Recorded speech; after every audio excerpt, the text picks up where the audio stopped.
Yes, मतलब अगर पहले ऑब्जेक्ट के थ्रू या फिर आपके स्टैटिक वेरिएबल में कोई वैल्यू है, तो जब नया ऑब्जेक्ट आपका आएगा मेमोरी में, ओके, तो वो स्टैटिक की वैल्यू को चेंज नहीं करेगा, उसको स्टैटिक की वही वैल्यू मिलेगी जो पहले से रखी है। उसके बाद कोई नया ऑब्जेक्ट आएगा, उसको भी स्टैटिक की वही वैल्यू मिलेगी जो पहले से स्टैटिक वेरिएबल में रखी है। ओके, जैसे नॉर्मल वेरिएबल क्या होता है, रीइनिशियलाइज हो जाता है, स्टैटिक वेरिएबल एक बार डिक्लेयर कर दिया दैट इज कॉमन को, जैसे आप लोग के लिए आई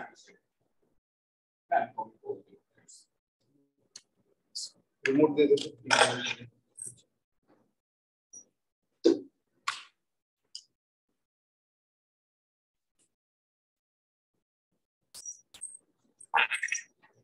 रहोगे, हर दूसरे दिन देखते रहोगे तो आपको वो चीजें याद रहेंगी। फिर आपको किसी भी इंटरव्यू में डोंट नीड टू वरी यार जब इंटरव्यू, करेक्ट। तो ये आपको इतना एफर्ट लगाने की जरूरत नहीं पड़ेगी। 5-5 क्वेश्चन का सेट है, एक दूसरे को 5 क्वेश्चन करिए, 5 क्वेश्चन, तो आपको चेक करना है कि कौन कौन से क्वेश्चन, जितना सिलेबस हमारा भी कंप्लीट हुआ है उसमें से कौन कौन से क्वेश्चंस मैच हो रहे हैं। नाउ अब हम बात करते हैं कंस्ट्रक्टर की। कंस्ट्रक्टर हमारा क्या होता है, कंस्ट्रक्टर का जो नाम होता है वो हमारा क्लास नेम के ऊपर होता है। क्लास और ऑब्जेक्ट पता नहीं हर से थोड़ा बहुत पता होता है।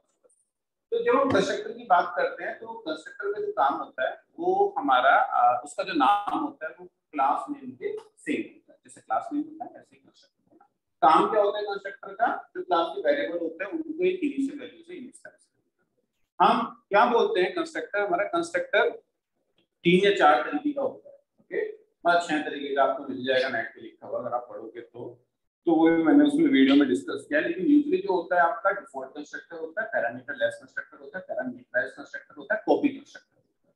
तो हमारे पास 4 तरीके के कंस्ट्रक्टर होते हैं। Apart from these 4 constructors we have static constructor and private constructor है। लेकिन वो इन्हीं का पार्ट होता है। वो स्टैटिक है कंस्ट्रक्टर के तरफ से parameter less constructor and private constructor can be parameter less and parameter. उनको इन कैटेगरी में नहीं रखा हुआ है। लेकिन अगर आप कोई पूछे तो आप 4 बताओ, उसके बाद से अगर वो फिर भी ऐसे है और तो फिर स्टैटिक वैल्यू। ओके, हमें पता नहीं कि सामने वाला क्या सुनना चाहता है। तो हमारा कंस्ट्रक्टर जो होता है वो एक क्लास बनाते हैं। क्लास के अंदर हमें कंस्ट्रक्टर लिखना है तो हम कंस्ट्रक्टर लिख सकते हैं। अगर आप कंस्ट्रक्टर नहीं लिखते हो तो कंपाइलर क्या करता है, सर आपकी क्लास में कंस्ट्रक्टर को अटैच करता है और उस कंस्ट्रक्टर का काम जो आपके वेरिएबल्स होते हैं उनमें एक इनिशियल वैल्यू रखना होता है। उसको हम डिफॉल्ट कंस्ट्रक्टर बोलते हैं। अगर आप अपनी क्लास में कोई कंस्ट्रक्टर नहीं लिख रहे हो और तो कंपाइलर ऑटोमेटिकली आपकी क्लास में कंस्ट्रक्टर अटैच करता है, that is called the default constructor. You need to remember. But आप अपने कंस्ट्रक्टर भी लिख सकते हो अगर आप लिखना चाहो तो हम कैसे लिखते हैं अपना कंस्ट्रक्टर, मैं आपको बताता हूं। लेट्स से कि यू हैव ए क्लास, पीछे दिख रहा है, okay, let's say you have a class ABC. इस तरीके से डिक्लेयर करते हैं निहार सर, आपको पहली वीडियो में समझ में आ जाएगा। क्लास ओके, अगर आपको इसके अंदर कंस्ट्रक्टर लिखना है तो how you will write public ABC. तो कंस्ट्रक्टर का नाम भी क्लास नेम के इक्वल होता है। You need to remember this, क्योंकि ये नाम और ये नाम आपका सेम होगा। ओके, इसका काम क्या होता है, अगर आपकी क्लास के अंदर कुछ वेरिएबल्स हैं, पब्लिक इंट बी,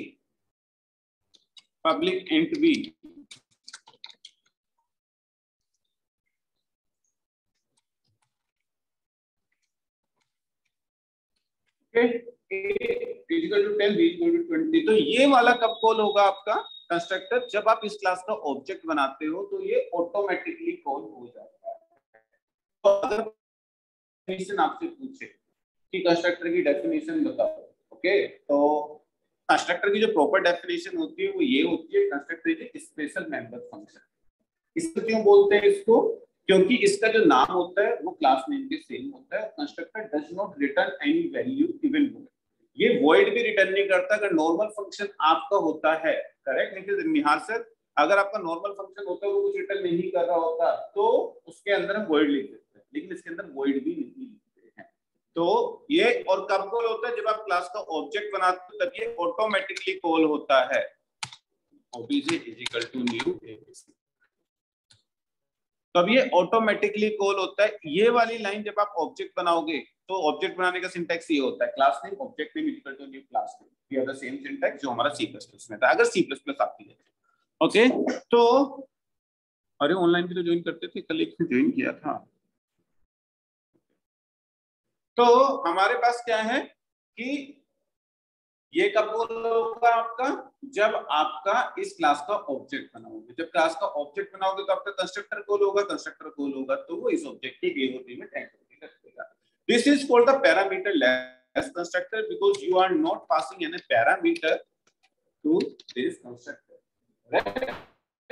नाउ आप अपना कंस्ट्रक्टर को अलग अलग वैल्यू से भी कंस्ट्रक्टर के थ्रू अपने वेरिएबल को इनिशियलाइज करा सकते हो।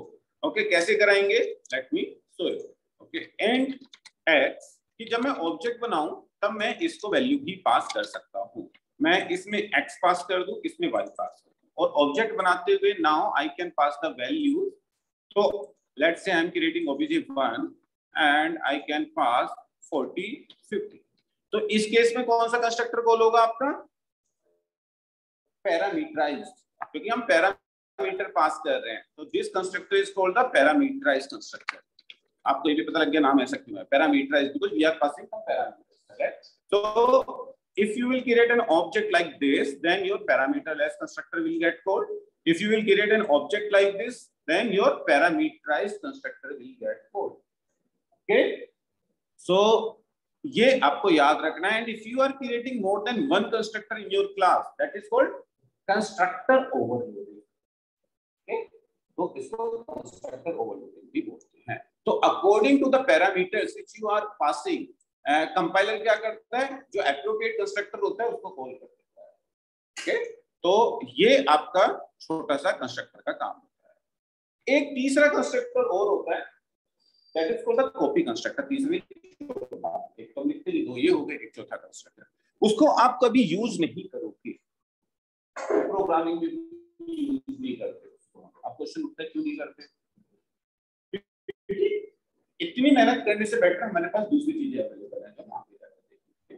तो कॉपी कंस्ट्रक्टर का काम क्या होता है, एक ऑब्जेक्ट की वैल्यूज को दूसरे ऑब्जेक्ट में कॉपी करना। अब जैसे कि इस ऑब्जेक्ट के ए और बी में क्या होगा, इस ऑब्जेक्ट के ए और बी में क्या वैल्यू होगी, 40 एंड 50।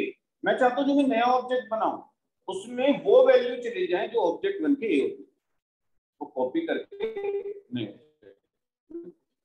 तो उसके लिए we can use the copy constructor.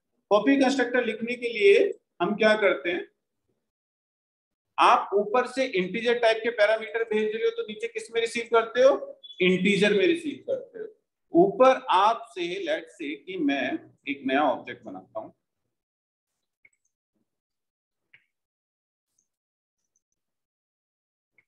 और इस ऑब्जेक्ट के अंदर I am passing obj1। obj1 तो अब मैं एक कंस्ट्रक्टर कॉल करूंगा, एक कंस्ट्रक्टर बनाऊंगा। ऊपर से मैं इंटीजर भेजता हूं, नीचे इंटीजर में रिसीव करता हूं। ऊपर से मैं obj1 भेज रहा हूं, किस टाइप का है, obj1 किस टाइप का है, एबीसी टाइप का है कि नहीं है।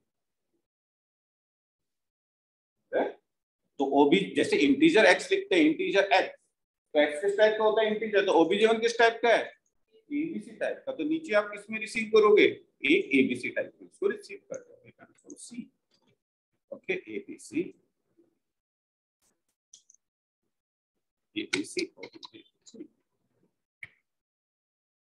तो obj3 डॉट आपको उसके ए के अंदर जो वैल्यू है वो नए ऑब्जेक्ट में रख दो, या फिर ओबीजे रख देता हूँ मैं, नाम कंफ्यूज ना हो, ओबीजे रख देता हूँ, और ओबीजे डॉट डी में जो वैल्यू है वो उठा के आप इसमें। तो आपका क्या है कि इस ऑब्जेक्ट इसमें आके रिसीव हो जाएगा, इस ऑब्जेक्ट में दूसरा ऑब्जेक्ट था उसके ए और बी की वैल्यू नए ए और बी में। तो नए ऑब्जेक्ट में भी ए और बी में क्या वैल्यू हो जाएगी, जो पुराने ऑब्जेक्ट में। This is called the copy constructor. और इसको कभी यूज नहीं करते क्योंकि इतना एफर्ट लगाने की हमें जरूरत नहीं होती। We have a copy and clone methods directly available in C sharp. Dot copy वो ऑटोमेटिकली कॉपी कर देगा। ओके, तो इस चीज की हमें जरूरत नहीं होती, बट है हमारे पास। तो इसलिए मैं आपको लेट्स से कि मैं ए और बी की वैल्यू को प्रिंट करता हूं। मैं एक फंक्शन बनाता हूं, public void display, and I want to print console.writeLine a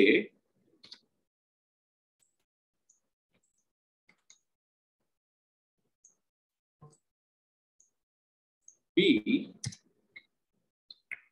okay, and A and B की वैल्यू हमने प्रिंट की, और अगर मैं इसके लिए OBJ dot display method call करूंगा तो व्हाट विल बी आउटपुट?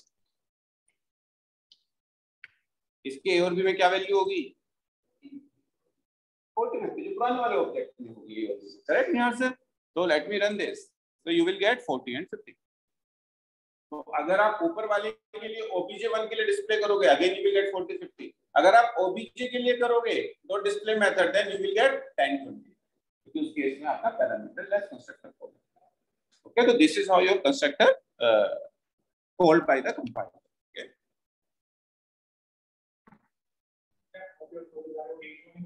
हाँ, एक शैडो होते हैं, एक डीप होती है, तो एक का काम कॉपी का डीप होता है, एक का शैडो होता है, दो अलग अलग है। एक रेफरेंस भी चेंज करता है, एक नो।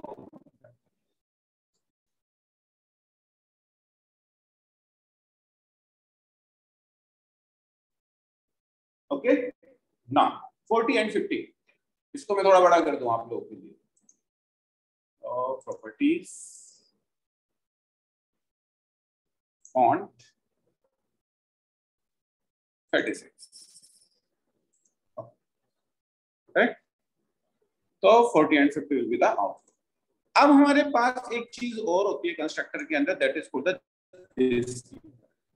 This keyword. हम क्यों यूज करते हैं कंस्ट्रक्टर के अंदर, ये आपको पता होना चाहिए। दिस कीवर्ड जो हम यूज करते हैं, दिस कीवर्ड के कई सारे काम होते हैं। एक तो आपको ये भी पता होना चाहिए कि आपसे कोई दिस पूछ ले खाली, तो आप सीधा कभी कंस्ट्रक्टर वाला दिस बताने लगो तो उसको पूछना है कि दिस के आपके कई काम होते हैं, लेकिन अगर कोई कंस्ट्रक्टर के कॉन्टेक्स्ट में आपसे पूछे कि कंस्ट्रक्टर के साथ इसका क्या काम होता है, तो ये काम होता है जो कि हम डिस्कस करेंगे। Let's say I have two constructors, A और बी। तो दिस के थ्रू हम क्या कर सकते हैं, एक कंस्ट्रक्टर से दूसरे कंस्ट्रक्टर को कॉल कर।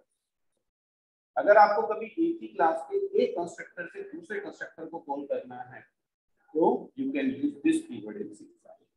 कैसे करते हैं मैं आपको बताता हूँ। ये सब मैं हटा देता हूँ आपको सिंपल रखने के लिए। Console dot right line, console की स्पेलिंग गलत होगी, कंसोल डॉट राइट, ठीक, बंद करता हूँ and console dot right line 2।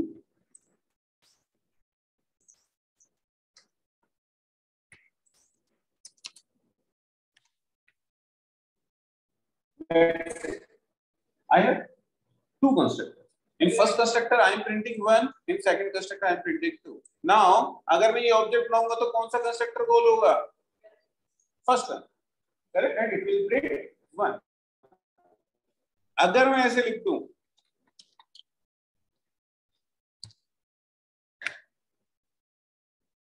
इसका मतलब क्या है कि जब ये कंस्ट्रक्टर कॉल होगा, अगर इस कंस्ट्रक्टर के आगे दिस लिखा हुआ है तो ये क्या सर्च करेगा कि इसी क्लास के किसी ऐसे कंस्ट्रक्टर को सर्च करेगा जो दो इंटीजर टाइप के पैरामीटर ले रहा होगा। और कोई ऐसा है कंस्ट्रक्टर जो इंटीजर टाइप के पैरामीटर ले रहा हो, मोहित sir?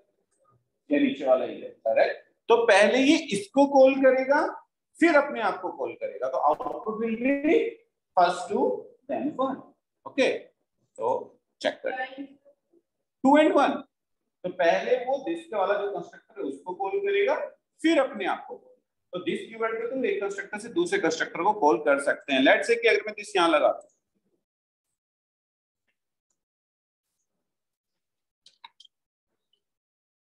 What will be output?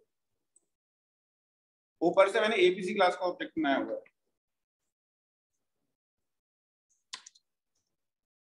Rahul sir output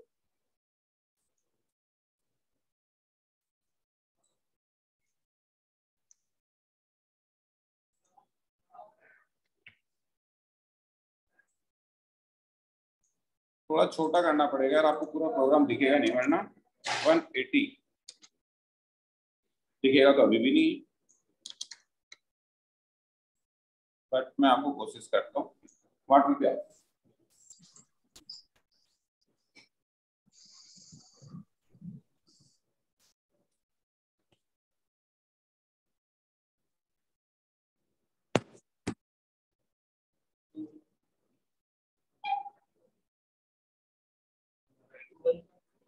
1 2 आएगी। Okay very good. Rahul sir, यहाँ सर,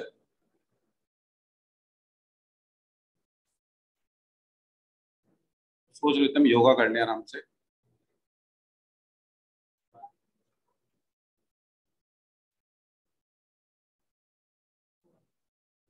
वेरी गुड।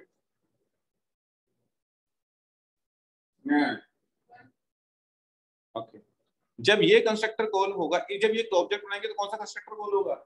इसके आगे मैंने कहीं दिस लगाया हुआ है, तो फिर ये कंस्ट्रक्टर कॉल ही नहीं होगा। अगर मैं दिस लगाऊंगा तब दूसरा कंस्ट्रक्टर कॉल होगा ना, मैंने लगाया थोड़ी है, तो बस यही कॉल होगा। That's it, output will B 1। जब ये कंस्ट्रक्टर आगे दिस लगा होता तब ये कंस्ट्रक्टर कॉल होता, मैंने लगाया थोड़ी है कि पापा पहली अगर 2 1 दी दूसरी 1 2 ही होगी। वेरी गुड आदित्य सर, ये बहुत अच्छा चीज थी हैं। तो प्रोग्राम भी तो देखना है हमें, 1 2 को 2 1 थोड़ी करना है। अगर मैं यहाँ पे 10 20 कर दूं, then what will be output?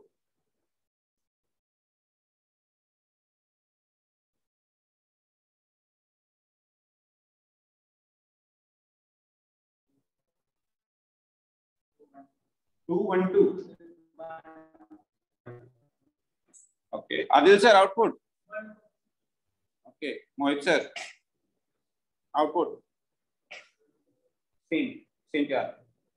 1 2 बोल देते हैं। सर का भी सेम ग्रुप डिस्कशन हो रहा है नहीं?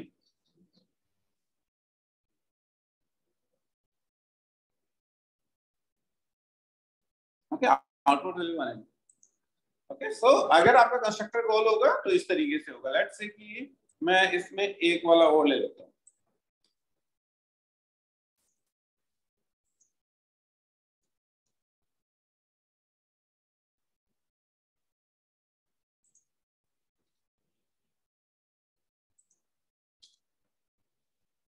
ऊपर से देख लो मैं कौन सा कंस्ट्रक्टर कॉल कर रहा हूँ, ये वाला। ओके, फिर पूरा प्रोग्राम फिर देख नहीं पाओगे। आप देख लो, ये वाला कंस्ट्रक्टर कॉल हो रहा है आपका।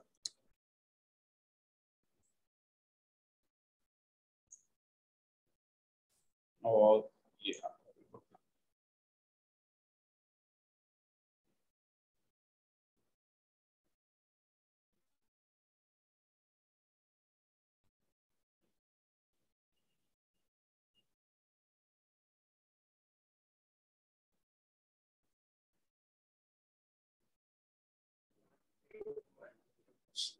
हैं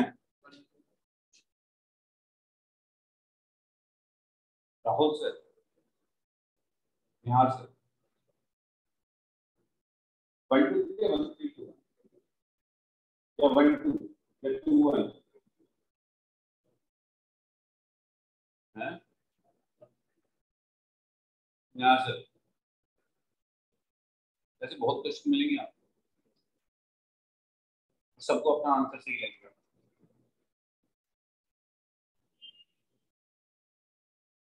हम्म,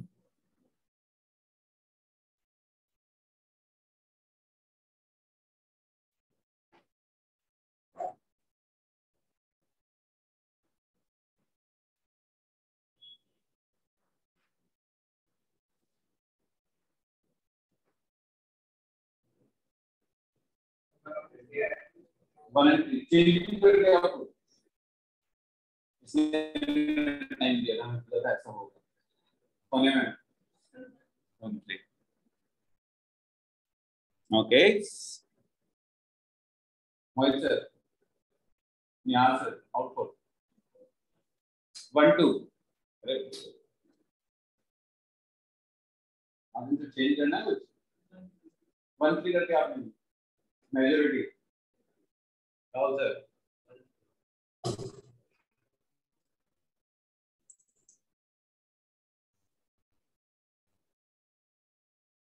देखो हमने कुछ गलत लिखा पहले तो। हाँ, हम इसका एक्सेस कर रहे हैं, इसका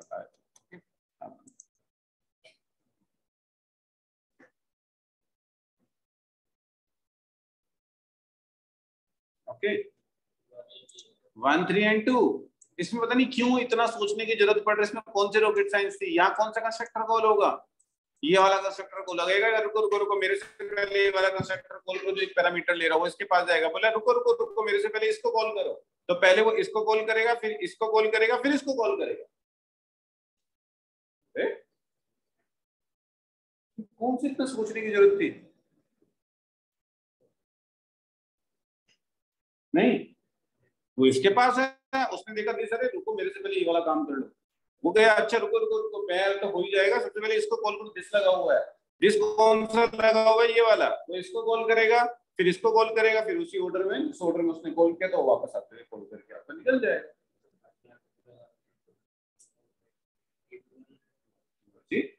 कहाँ पे लगाऊं दिस बताओ? अगर मैंने यहाँ पे अब लगा दिया this 10 what will be output? ये कॉल कर रहा हूँ ध्यान से, ऐसे नहीं मारना कि पहले 1 3 2 तब 3 2 बना जाएगा, आएगा नहीं ऐसे, कई बाद में बोलो गलत हो गया।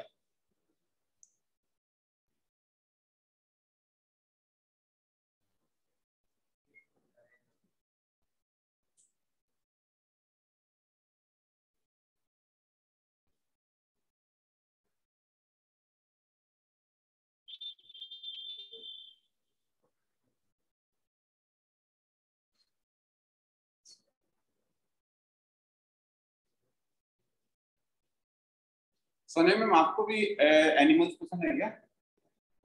मुझे भी।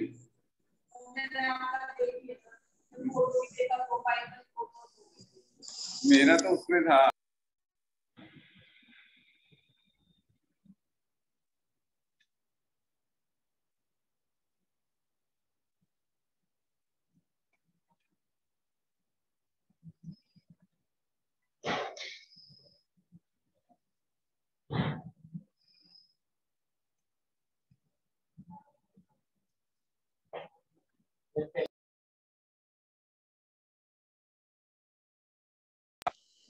हाँ जी,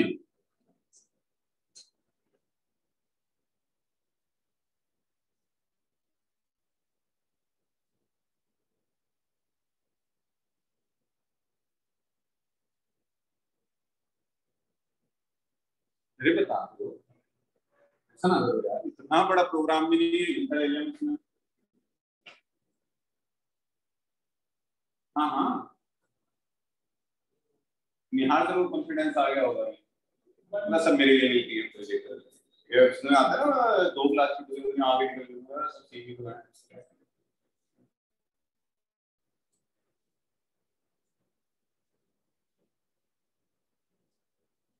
वही सर नहीं बोलते कुछ मैं देखा, वही सर बिटकॉइन में लगा रहे थे, बिटकॉइन कौन सा बिटकॉइन?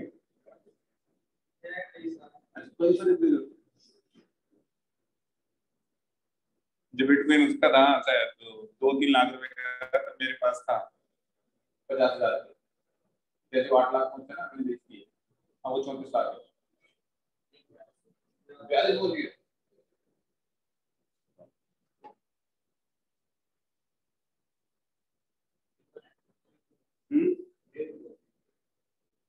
क्या?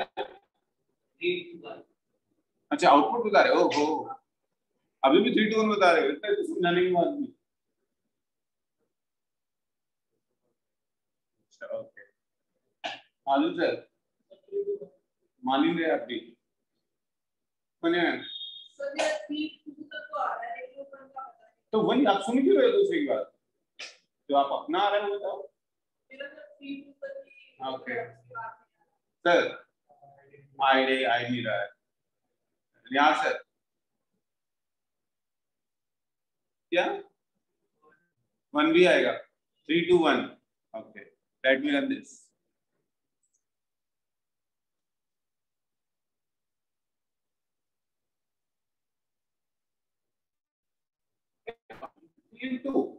वन क्यों आएगा? वन को ये आपको ऊपर कौन सा कंस्ट्रक्टर कॉल हो रहा है, ये कॉल हो रहा है, ये क्या कहेगा कि पहले इसको कॉल करो, तो इसको कॉल करेगा, इसके आगे थोड़ी लिस्ट लिखा हुआ है, करेक्ट? तो इसको कॉल करेगा, इसको कॉल करेगा, दैट्स इट। ऊपर वाले को क्यों करेगा, मुझे एक रीजन बताओ, इसने 1 बोला, मुझे वो बताओ कि ऊपर वाले को क्या सोच के बोला कि आपने ऊपर वाला कॉल।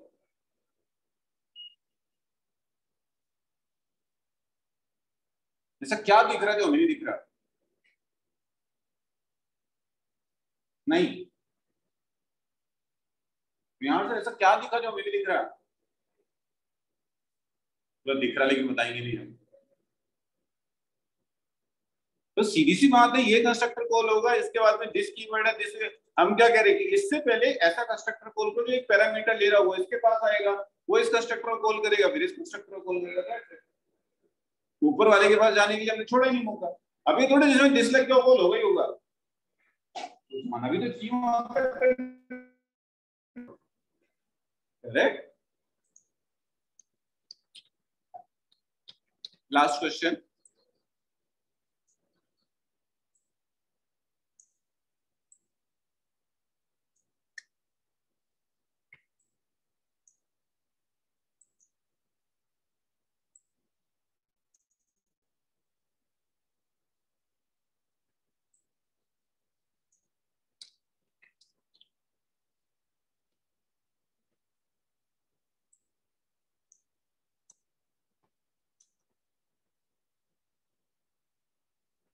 आउटपुट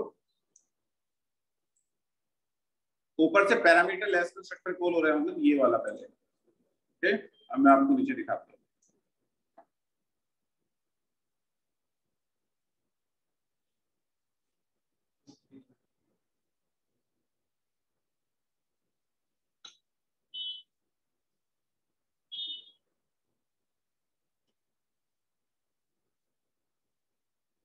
कौन कह रहा है 231? कौन है? अच्छा एक बार और आराम से टाइम लो आप।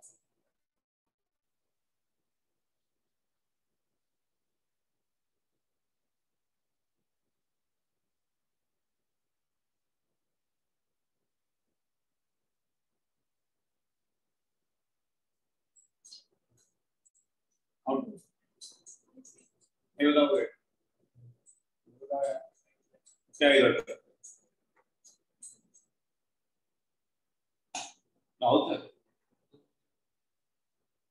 सही है, सही है यहाँ sir.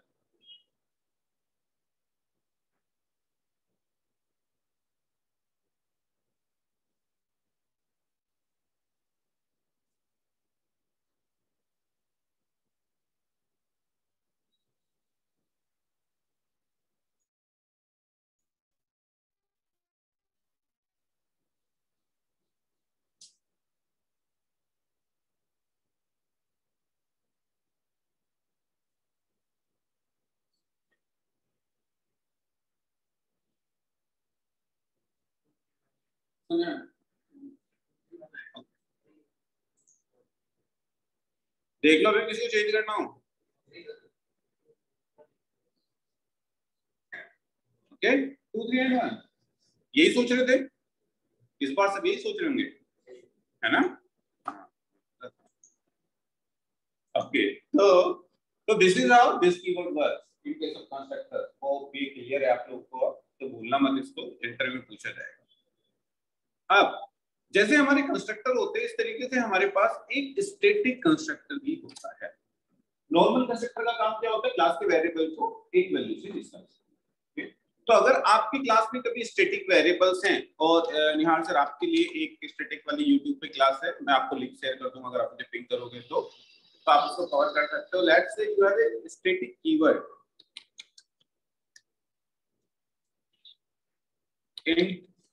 int a is equal to 10, int a। तो अगर आपको इस वेरिएबल को इनिशियलाइज कराना है, तो आप इस वेरिएबल को इनिशियलाइज करा सकते हो स्टैटिक कंस्ट्रक्टर के अंदर। ओके, तो स्टैटिक कंस्ट्रक्टर का काम क्या होता है कि क्लास के वेरिएबल्स को किसी इनिशियल वैल्यू से इनिशियलाइज कराना। सोनिया मैम आपकी वीडियो ऑन है?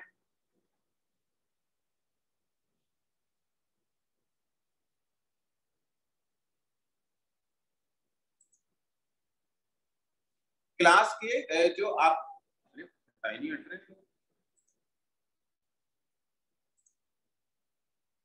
ओके, तो जो आपका क्लास के स्टैटिक वेरिएबल से if you want to initialize them, you can declare static constructor. तो कोई आपसे पूछे स्टैटिक कंस्ट्रक्टर का क्या होता है, क्लास के स्टैटिक वेरिएबल्स को इनिशियलाइज कराना। लेकिन जब आप स्टैटिक कंस्ट्रक्टर लिखते हो तो वो कुछ रूल्स और रेगुलेशंस के साथ आता है। आप ऐसे नहीं लिख सकते उसको, तो आपके साथ कुछ रूल्स हैं which you need to follow in order to write the static constructor. क्या रूल्स होते हैं मैं आपको बताता हूं। If you want to write the static constructor then you will not use any access modifier like the public private protected or any public parameter, तो आप वो भी नहीं लिखोगे। तो आपको बिना एक्सेस मॉडिफायर के लिखना होता है स्टैटिक एबीसी। ओके, तो पहला रूल ये कहता है कि आप कोई पब्लिक प्राइवेट प्रोटेक्टेड यूज नहीं करोगे। दूसरा रूल ये कहता है कि ये हमेशा पैरामीटर ऐसी हो, आप इसको पैरामीटराइज नहीं बना सकते। क्यों नहीं बना सकते? क्योंकि ये जो कंस्ट्रक्टर होगा उसको हम कॉल नहीं करेंगे। जैसे इस कंस्ट्रक्टर को हम कॉल कर पा रहे जब ऑब्जेक्ट बनेगा, तो हमारे पास कंट्रोल है कि आई कैन पास द पैरामीटर। ये कंस्ट्रक्टर कब कॉल होगा? जब क्लास लोड होगी। तो कंपाइलर के पास कोई पैरामीटर नहीं है उस टाइम भेजने के लिए, तो ये अपने आप कॉल होगा जब आपकी क्लास लोड होगी। स्टैटिक कब लोड होती है? जब क्लास लोड होती है। तो स्टैटिक कंस्ट्रक्टर भी तब लोड होगा जब आपकी क्लास मेमोरी में आएगी। तो उस टाइम पे आपके पास कंपाइलर के पास कोई वेरिएबल नहीं है, सीएलआर के पास कोई वेरिएबल नहीं है कि आपके कंस्ट्रक्टर को भेज सके। ओके, तो इसलिए इसके अंदर कभी पैरामीटर नहीं है। ओके, नॉर्मल कंस्ट्रक्टर अगर आपने ये कंस्ट्रक्टर है, इसका आप 10 बार ऑब्जेक्ट बनाओगे 10 बार कॉल होगा, यस नो। लेकिन स्टैटिक कंस्ट्रक्टर एक बार कॉल होगा जब आपकी क्लास हो। तो अगर आपको ऐसा कुछ काम करना है कि यार ये क्लास मोड तो ये काम हो जाए, ओके, तो you can do that in static.